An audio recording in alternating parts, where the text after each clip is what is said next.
છે. ઓકે. અને આ બોયઝ અને ગર્લ કપડામાંથી બનાવેલા ડોલ. હા, ડોલ. હવે મણકા ઘોડી છે. મણકા ઘોડી. 10-10ની પેર બનાવેલી છે. ઓકે. બાળકને 10-10ના જૂથ પ્રમાણે ગણતરી કરી શકે. ગણતરી કરી શકે. અને આ છે તો એક તો બાળકને અલગ અલગ કલરનો ખ્યાલ આવશે. હા. અને બીજું નાનેથી મોટાથી તે છેક નાના સુધી એટલે ચડતો હા. ક્રમ બાળકને ચડતો ક્રમ ને ઉતરતો ક્રમ એ શીખવાડી શકાય. આપણે બરાબર છે. અને આ બોલ છે. બોલ. બોલ પસાર ગેમ રમાડી શકાય. પછી ફૂટબોલ પણ. અને ABCD બી લખેલા છે એટલે એ બી છોકરું શીખે. મૂળાક્ષરો હા, મૂળાક્ષરો ખ્યાલ આવે. આ સીડી છે. દિવાલમાં પેલી લટકાઈને. આ બાળકોને આકારનો ચોરસ ત્રિકોણ વર્તુળ એવું આકારનું વર્તુળાકાર એને બાળક જાતે ગોઠવશે એટલે એને મજા પણ આવશે. એ જ એમાં આ પણ આપેલું છે. વુડનના આકારો છે.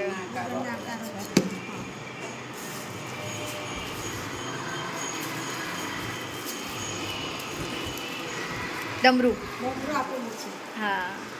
બાળકોને તો એને ખબર પડી છે કે સીધી જોડે ડમરું હોય. હા. આ ગોઠવી અને પછી બાળકોને રમત રમાડી શકાય. બોલ ફેંકીને પછી સામેથી પેલું. કાઉન્ટ હા. કરશે હા. એટલે એને ગણિતનો પણ ખ્યાલ આવશે. ઓકે, બરાબર. પાટલી ને વેલણ. હા. આનો શું ઉપયોગ છે એ પ્રશ્ન કરી અને આપણે બાળકને રસોડામાં શું શું બને છે હા. એવી વસ્તુ અને બનાવતા બી શીખવાડી શકાય, એક્ટિવિટી થઈ શકે. મણકા છે. મણકા દોરી વડે આ લોકોને ગણતરી દ્વારા પુરાવી શકાય. 1, 2, 3, 4, 5 બાળક પૂરી શકે અને ગણતરી પણ કરી શકે અને કલર શબ્દો પણ ખ્યાલ આપે. 10 મણકાની એક માળા, બીજા 5 છૂટા એટલે 15 શબ્દો પણ બાળકને ખ્યાલ આવે. હવે આ આખા બિલ્ડિંગના બ્લોક છે. બિલ્ડિંગ બ્લોક એટલે આ બનાવીને આપણે એને કરી શકીએ કે આ રીતે મકાન કે બિલ્ડિંગ તૈયાર થાય છે. બરાબર. જાતે ક્રિએટિવિટી કરી શકો. શબ્દ કાર્ડ છે ઇંગ્લિશમાં. બાળકને આપણે કહીએ કે એપલ એટલે સફરજન. હા. એ રીતે બાળક મૂળાક્ષર પણ શીખે. એપલનો એ પિક્ચર જોઈને સ્પેલિંગ બી શીખી શકે. હા, બરાબર. એના કાર્ડ્સ છે. આલ્ફાબેટના કાર્ડ. આલ્ફાબેટના કાર્ડ.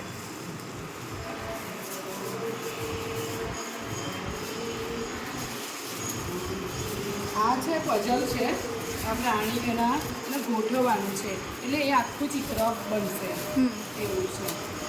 આનું આ છૂટું પાડી દેવાનું છે. પછી બાળક પછી પઝલ પૂછવાની એટલે જાતે બનાવે આખું. હા, બરાબર.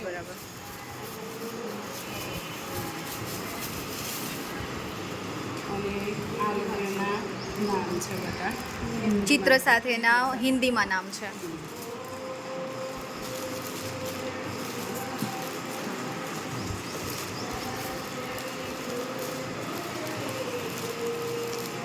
આ પણ ગોઠવવાનું છે. અને ગોઠવીને એક રીતે કંઈક વસ્તુ મતલબ કે બાળક બનાવી શકે. પછી બાજુમાં ગોઠવીને બ્લોક જેવું જ છે એટલે ગોઠવીને બાળક કરી શકે. આ હોલ્ડિંગ બેગ આપેલું છે. ઓકે. એમાં બધું સામાન. વાંસળી. હા, વગાડી શકે.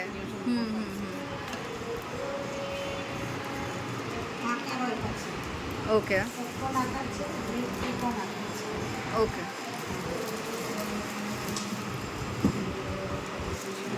આ પણ ગોઠવવાનું છે. ગોઠવી અને અલગ અલગ પ્રકારની બનાવી શકે. એમાં જે પણ આવે કે આવું કરવું છે તો એ રીતે ગોઠવીને બનાવી શકે. અલગ કલર કરીને ચોઈસ કરીને. ઓકે.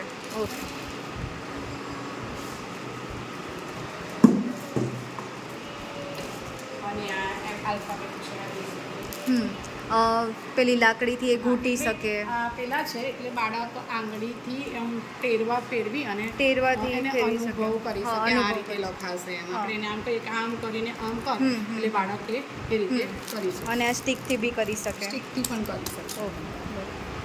અંગ્રેજી મૂળાક્ષર છે હમ. 1 to 9, હમ 20 થી 19 અને 100 થી 900 સુધીના 900 સુધીનું. બરાબર. બાળક ઇંગ્લિશના એકડા પણ શીખી શકે છે હમ હમ એ રીતે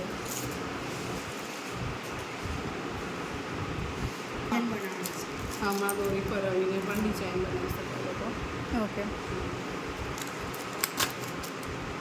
આ રીતે ખુલ્લી છે. પણ જો બાળકને હા આ બી વુડનના છે. Wooden ઓકે છે. બરાબર.